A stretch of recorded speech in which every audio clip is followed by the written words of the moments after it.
রে রাহুল, তুই কোথায় আছিস বাপ? কেন মা? আমি তো তোমার ওই চাস্তো বোন মেয়েনা খালাদের বাসায় আসছি। ও, তো মেয়েনাদের বাসায় এত ঘন ঘন তোকে যেতে হবে কেন? এইটা আমি তো বুঝলাম না।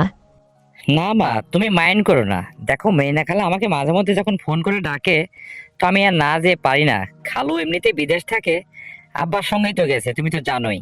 ওই একটু একটু কাজ কাম লাগলে আমাকে ডাক দেয়। শোন রাহুল, তুই মাকে বোঝানোর চেষ্টা করিস না। তুই যে কেন তোর খালার বাড়িতে যাস এত ঘন ঘন, এটা আমি ঠিকই বুঝি। তোর খালু বিদেশ করে আছে, আর এদিকে যে খালার কাছে সুযোগ নিচ্ছিস না। মায়ের দিকে একটু নজর দে, বুঝতে পারলি? বিশ্বাস করো মা, আমি তোমার কাছে একদম মিথ্যা বলবো না। ওই খালা মাঝে মধ্যে ওই খালুর অভাবটা আমাকে দিয়ে পূরণ করে। আমি কি করব বলো? এখন আপন খালা তো আর না, তোমার চাচাতো বোন, সেই দিক দিয়ে আমার খালা। তো খালা আমাকে ডেকে মাঝে মধ্যে বলে যে এরকম তোমার খালু নেই, তো তুমি তোমার খালুর অভাবটা আমাকে পূরণ করো। তা আমি ওই মাঝে মধ্যে যাই, দু এক রাত থাকে তাকে ওইভাবে করে টোরে চলে আসি। তো এটা তোমাকে আজকে বললাম, তুমি যখন এটা জানতেই পারছো বা মাইন্ড করতেছো, যাতে আর ভবিষ্যতে এ ধরনের না বলো আমাকে। আরে মাইন্ড করবো নাই বা কেন? আমার খুব রাগ হয় জানিস। এই তোর বাপ বিদেশ পড়ে আছে, তো তুই তোর খালা লাগবে আর আমার লাগে না? তো তুই মানুষের উপকার আর কতদিন করে বেড়াবি? মায়ের দিকে একটু নজর দে। দেখ, আমিও তো আর পারছি না। তোর বাবা এভাবে বিদেশ পড়ে আছে, আর তোর খালু তো বিদেশ পড়ে আছে। তো তোর খালারে চালাচ্ছিস, আমারে কি করবে? আমার একটা ব্যবস্থা কর। মা, তুমি এসব পাগলামো করে না তো। তোমার কি ব্যবস্থা করব? এদিকে মেয়েনা খালাকে দিয়েই আমি অসমর। আরে খালা যে সুন্দর করে আমাকে তৃপ্তি দেয়, আমাকে নিয়ে এত সুন্দর করে সে দিন কাটাচ্ছে, তোমাকে আর কি বলবো। দারুণ ভাবে জানো, একটা রাতে 3 বার 4বারও সে আমাকে দেয়। আর এত সুন্দর করে দেয় যে আমার মেয়েনা খালাদের বাড়ির থেকে আর বাড়িতে আসতে মন করে না। আর তুমি এর মধ্যে আবার কি বলো আর কি না হয়, তোমাকে আমি কি দেবো? ও, আজকাল তাই নাকি? তো ঠিক আছে, তুই তোর ওই খালারে নিয়ে পড়ে থাক। আমার খোঁজ খবর নেওয়া লাগবে না, ফোনটা রাখ। আরে, ফোনটা রাখবো মানে? এই শোনো শোনো মা, রাগ করো না, কি হয়েছে আগে তাই বলো। আরে কি হয়েছে মানে? তুই জানিস না তোর খালার যা আছে তাকে আমার সাথে নেই নাকি? নাকি তোর খালার চাইতে দেখতে শুনতে আমি কম? হ্যাঁ, আরে আমি তো এত সুন্দর নাদুস নুদুস, হুষ্টু পুষ্টু, কত সুন্দর চর্বিওয়ালা তোর মা। তোর মাকে দেখে কত মানুষ লাইন মারতে চায় এখনো, তোর বাবা বিদেশে আছে বলে। আর তোর মতো ছেলের কাছে একটু সাহায্য চাচ্ছি, আর তুই এরকম কথা বলছিস? তোর খালারাই দিবি দেগা? তাহলে আর আমার খোঁজ খবর নিয়ে তোর লাভ কি? ওখানেই পড়ে থাক দিনের পর দিন, তোর আশা লাগবে না। মা দেখো, লক্ষ্মী মা, আমার রাগ করো না। আসলে মেয়েনা খালা আমাকে নিয়ে খুবই সুখী। খালা কি বলে জানো? খালুর ওইটা সে নাকি আমারটা বলে অনেক মোটা বড়। খালা খুবই খুশি, আর এই জন্য খালা আমাকে ছাড়তে চায় না। জানো, সে আমাকে মাঝে মধ্যে অনেক টাকা হাত খরচ চালায়। মাঝে মধ্যে যা লাগে খালা ওইটা আমাকে দেয়। এই যে লাল শার্টটা খালা আমাকে কিনে দিছে।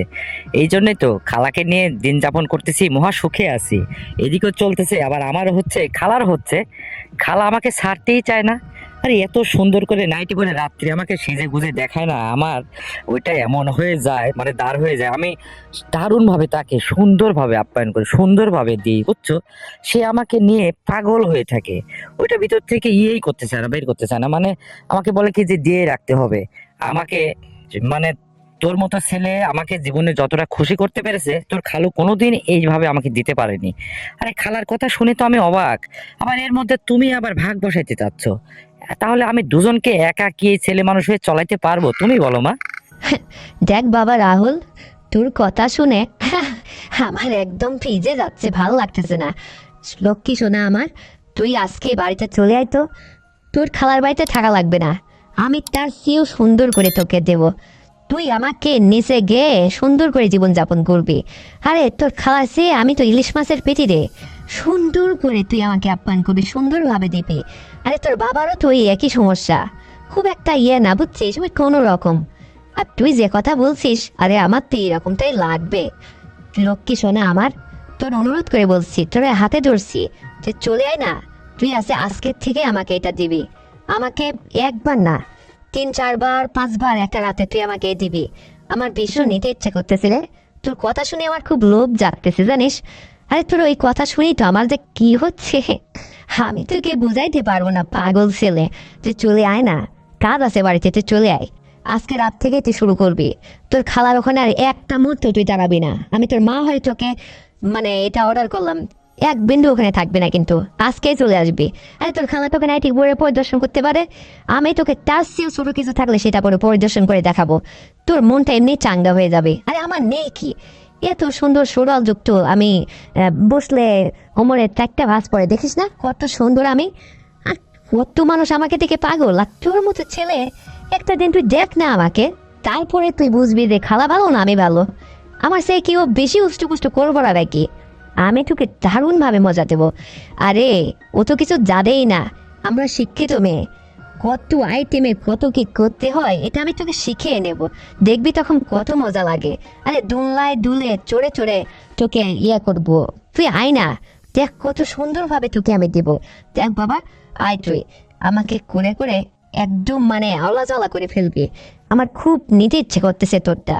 তুই তোর খালার ওখানে আর এক বিন্দু থাকবি না, তোর মেয়ে খালা তোকে যত টাকা দেবে তাতে বেশি হাত খরচ তোকে আমি চালাবো, তোকে গাড়ি কিনে দেবো, প্রয়োজনে তোকে তুই যা চাইবি সব দেবো, তোর বাবা ইনকামের টাকার অর্ধেক টাকা তোকে দিয়ে আমি আগেই দিয়ে দেবো।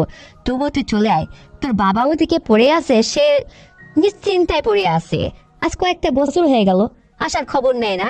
আবার উনি মোবাইলে আমার সঙ্গে মনে করে ওই ভিডিও কল দিয়ে এই সমস্ত দেখে দেখে নিজে হাতে মেরে দেয়। তো এইগুলো তো ওনার হয়, আমার কি হয়? আমার তো আরো ওই খালি জ্বালা বাড়ানো ছাড়া আর কিচ্ছু না। আর তুই আসলে দেখ প্র্যাকটিক্যাল ভাবে আমি সব কিছু পেতাম, সব কিছু নিতাম। আর যেহেতু তোর এটা অনেক বড় মোটা, এটা শুনে সেই ছোটবেলায় আসলে আমি তোকে দেখছি রে, তারপরে তোকে তা দেখিনি, বড় হয়ে গেছিস না, তো তোর এটার খবর আমি কেমন করে জানবো? আর যখন তুই নিজে মুখে এটা স্বীকার করলি, তাহলে তো এটা আমাকে নিতেই হবে, আর এরকমটাই আমার লাগবে জানিস, তাহলে আমার পড়ান তো মরে যাতে একবারে। আয় না বাবা আমার। মা, তুমি আবার আজকে সব কি পাগলামো শুরু করলে? ঠিক আছে, আমি আজকে এখনই রওনা হচ্ছি। তাহলে বাড়িতে আসলে তুমি আবার দেবে তো, নাকি অযথা মেয়েনা খালার কাছ থেকে আমাকে টেনে নিয়ে আসতেছো? লক্ষ্মী সোনা আমার, আরে তুই আয় না, আরে দেখ না তোকে আমি কি করি, আরে এত সুন্দর করে তোকে আমি সব কিছু উজাড় করে দিব, তুই ভাবতেও পারবি না। আরে মেয়ে খালা তোকে কি দিছে, কি এমন দিছে, কিসের লোভে পড়ে আছিস তুই? আরে একটা দিন আজকে রাত থেকে তুই শুরু করে দেখ না, আরে তুই যে কতটা ভালো লাগবে তোকে বুঝাইতে পারছি না। দেখো তোমার নামকে ফলে পরিচয়, তুই আগে আয়, আগে আমি তোরটা নেব, তুই নিজে অনুভব করবি আসলে কত আইটেমে কত রকম ভাবে তোকে আমি সুখী করতে পারি, এটা তুই নিজে প্র্যাকটিক্যাল এটা বুঝতে পারবি। আগে চলে আজকে, তোকে আমি ফাও ফাও কোনো কথা বলছি না রে, অথচ তুই ভয় পাস কেন? চলে আজকে, তোর মেয়ে খাওয়ার কাছে একদম সময় দেবে না। আর শোন, আজকের পর থেকে আমি তোকে প্রমিস করছি, তোকে আমি এত সুন্দর করে সুখী করব, তোর মেয়ে না খাওয়ার নামে তুই আর মুখে নিতে পারবি না, তোর কথা তো শুনতে ইচ্ছে করবে না, তোকে আমি এত ভাবে দেবো। আরে তুই চাস কি, তোকে একদম সবকিছুতে আদরে উদরে ভিদিয়ে দেবো, বুঝতে পারছিস? আরে আমার নেই কি, আমার মতো একটা নিয়ে থাকতে তুই ওখানে যেয়ে পড়ে আসিস, আর এদিকে আমি অনাহারে আছি দিনের পর দিন, আমার যন্ত্রণায় আমি বাঁচিনি, হ্যাঁ আমার ছেলে যায় অন্যরে সাহায্য করতেছে, বাহ এটাতে হয় নাকি? তুই চলে আয় বাজান আবার। মা, ব্যস্ত হও না, আমি আসতেছি। তবে একটা কথা, যদি এরকম কিছু করতে যাই আবার কিছু একটা হয়ে যায় পেটে, তাহলে কিছু হবে না তো? আরে না রে বোকা ছেলে, তুই একদম খালি খালি ইউজ করবি, কোনো কিছুতেই তো সমস্যা নেই, আমার সেটা বন্ধ করা আছে, কোনোদিনে কোনো সমস্যা হবে না, তুই যেটা ভয় পাচ্ছিস সেটা হবে না রে, আমার একদম এটা বন্ধ করা আছে, তুই একদম ইজি ইজি ভাবে কোনো কিছু ব্যবহার করতে হবে না, এমনিতেই মজা নেবি, এমনিতে থাকবি, বুঝতে পারছিস? আর শোন, আরে আমার তো দুইটা সাইড, তুই যে রাস্তায় হাঁটবি তুই সেই রাস্তা মন চাইবে তুই সেই রাস্তায় যাবি, আমি তোকে একটু বাধা দেবো না। তবে একটা কথা, আমার কাছে যদি তোর ভালো লেগে থাকে কোনো দিন তোর মেয়ে না খালার কাছে আর যাবি না, কারণ দেখ না, আরে তোকে যদি আমি দিনের পর দিন খুশি করে রাখতে পারি তাহলে আমিও খুশি, আমারও চাহিদা মিটে যায়, তোরও হয়ে যায়, তোকে আমি তো বিয়ে শাদী সহজে করতেই দেবো না, যতদিন তোর বাবা বিদেশ থেকে না আসবে অতদিন তুই আমাকে এটা করবি। আর শোন, তোর মেয়ে না খালার কাছে যাস, ওখানে তো একটা রিস্ক আছে, ভয় আছে রে, যদি অন্য মানুষ এটা জেনে ফেলে কখনো তাহলে মানিজ্য তোর যাবে, আবার এই সঙ্গে আমারও মানিজ্য যাবে, বুঝিস না তুই কি আমার ছেলে না? আর অতটা এই রিক্সে পড়বি কেন? ভালো জিনিস ঘরে রেখে পচা জিনিস বাইরে যায় তুই এরকম উপভোগ করছিস দিনের পর দিন, এটা হয় নাকি? আর এটা আমি জানার পরে তোকে আর আমি যেতে দিই? আমার মতো জিনিস থাকতে তুই ওখানে যাবি? আরে আমাকে তুই পেলে তো মহা খুশি হয়ে যাবি, তুই শুধু আজকের থেকে শুরু কর, তারপরে কালকে তোর সাথে আমার কথা হবে, বুঝতে পারলি? পাগল ছেলে। মা, তাহলে আমি চলে আসতেছি, কিন্তু আজকে কেবল আমি মেয়েনা খালার সঙ্গে এটা করছি, আজকে তো আর সম্ভব হবে না, আমি চাইলেও পারবো না। কালকে থেকে না হয় শুরু করি। কেন কেন আজকে পারবি না কেন? এই কথাটার উত্তর দে। ওই, ও তার মানে তোর মেয়েনা খেলার সঙ্গে আজকেও যে একবার থাকছিস এই জন্য? আরে পাগল ছেলে, ওটা আমি ঠিক করে নেব। একদম দেখিস কি অবস্থা, স্টন হয়ে যাবে। শুধু আমার কেরামতিটা দেখ না, আমি যে কৌশলটা অবলম্বন করব, তোর কোনো কিছুই করা লাগবে না, তুই নিশ্চিন্তে থাক। ও যদি আবার কথায় যদি রাজি খুশি হয়ে যায় তাহলে তোর আপত্তি কি? তখন আমি নেব। পাগল ছেলে, ও জাদু আমার জানা আছে রে। তোর বাবাকে এরকম কত করছি, আর তুই তো বুঝিস নাই, তা চলে আগে, টেনশন করিস না। মা, তাহলে কি আমি তো তোমার সব কথায় রাজি হয়ে গেলাম, এবার বাড়িতে আসলে আমাকে একটা মোটরসাইকেল কিনে দেবে তো? আরে বোকা ছেলে, আরে মোটর সাইকেল কেন? প্রয়োজনে তুই আর কি চাবি, তোকে তাই দেওয়া হবে। তুই বুঝতেছিস না, আমি দিনের পর দিন এইভাবে অনাহারে পড়ে আছি, তুই আজকে আমাকে যেভাবে উপকার করার জন্য চলে আসতেছিস বা উপকার করবি, এই খুশিতে তো আমি মহা খুশি রে। তুই মোটর সাইকেল কেন, আমি তো বললাম যে ব্যাংকে চেক লিখে দেবো, তুই ওখান থেকে তো যত খুশি উঠাই নিবি। তবুও তুই আজকের পর থেকে শুধু আমার কথা মতো চলবি, আর কখনো তোর ওই মেয়ে না খেলার নামও মুখে নিয়ে আসবি না। আমার মতো তোর এই জোয়ান মতো মা থাকতে অযথা তুই এদিক ওদিক শুধু ছুটে বেড়াচ্ছিলি। আমি তো বুঝতে পারি রে, একটা ছেলে হয়ে মাকে তুই এ কথা কি করে বলবি? আর আমিও তো মুখ ফুসকে তোকে এই কথা কখনো বলতে পারতেছিলাম না, লজ্জা ভয় দুটোই কাজ করতেছিল। আর যখন সবকিছু তো জেনেই গেছি, আর নিজে মুখে যখন তুই স্বীকার করলি, তাহলে আর যাবি কোথায়, পালাবি কোথায়? ধরা পড়ে গেছিস না?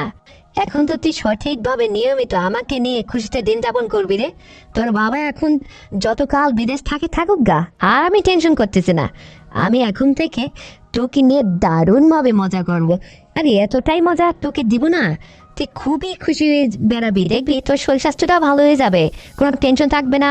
তোর হাত খরচের টাকা তোকে আমি গাড়ি কিনে দেবো, সব করবো, তোর সব আশা আমি পূরণ করবো। আমি তোকে প্রমিস করলাম, তুই শুধু চলে আর একটা দিনও কিন্তু ওখানে তাহলে যাবি না। আর আমি গাড়ি কিনে দেবো, আর তোর খালারের পিছনে বসাই নিয়ে এদিক সেদিক আবার রাস্তায় রাস্তায় ঘুরে বেড়াবি, হানিমুন করবি। তা যেন না হয়, সত্য একটা, তোকে আমি গাড়ি কিনে দেবো, ঠিক আছে? তুই তো আমাকে দিনের পর দিন এরকম নিয়ে মজা তো করবি। শুধু তাই না, বিকেল হলে সুন্দর করে পার্কে এদিকে ওদিকে আমাকে পিছনে বসায় ঘুরতে নিয়ে যাবে। তোর গাড়িতে উঠে আমি হানিমুন করবো, এদিক ওদিক ঘুরবো, বুঝতে পারছিস? এই সপ্তাহে যদি রাধে থাকিস তাহলে কালকেই তোকে আমি গাড়ি কিনে দেবো, নতুন গাড়ি। পাগল ছেলে, দেখ না তোর জন্য আমি কি করি। শুধু এই অনাহারি মাতারে একটু সফল করে, একটু আশাটা পূরণ করে, একটু আশাটা মেটা, তাহলে তো আমার আর কিছু লাগে না রে। তোর মতো ছেলের কাছে আর আমি কি চাইবো বল? পাগল ছেলে, তা ঠিক আছে, রাখতেছি, তুই চলে আয়। ওকে মা, ঠিক আছে, চলে আসতেছি, তুমি চিন্তা করি না তো। আজকে রওনা দিচ্ছি, আল্লাহ হাফেজ। তো বন্ধুরা, আমার ছেলে আর আমার এই সংলাপটি শুনে তোমাদের কেমন লেগেছে? যদি তোমাদের বিন্দুমাত্র বিনোদন দিতে পারি তাহলে এক্ষুনি চ্যানেলটিকে সাবস্ক্রাইব করে দাও, ভিডিওতে একটা লাইক দাও, আর শেয়ার করে তোমার কাছের বন্ধু বান্ধবকে শোনার সুযোগ করে দাও। আর হ্যাঁ বন্ধুরা, আগামীকাল আরও সুন্দর গল্প নিয়ে আসছি, ততক্ষণে সবাই তোমরা নিজের স্বাস্থ্যের যত্ন নেবে, ভালো থাকবে, এই প্রত্যাশায় আল্লাহ হাফেজ।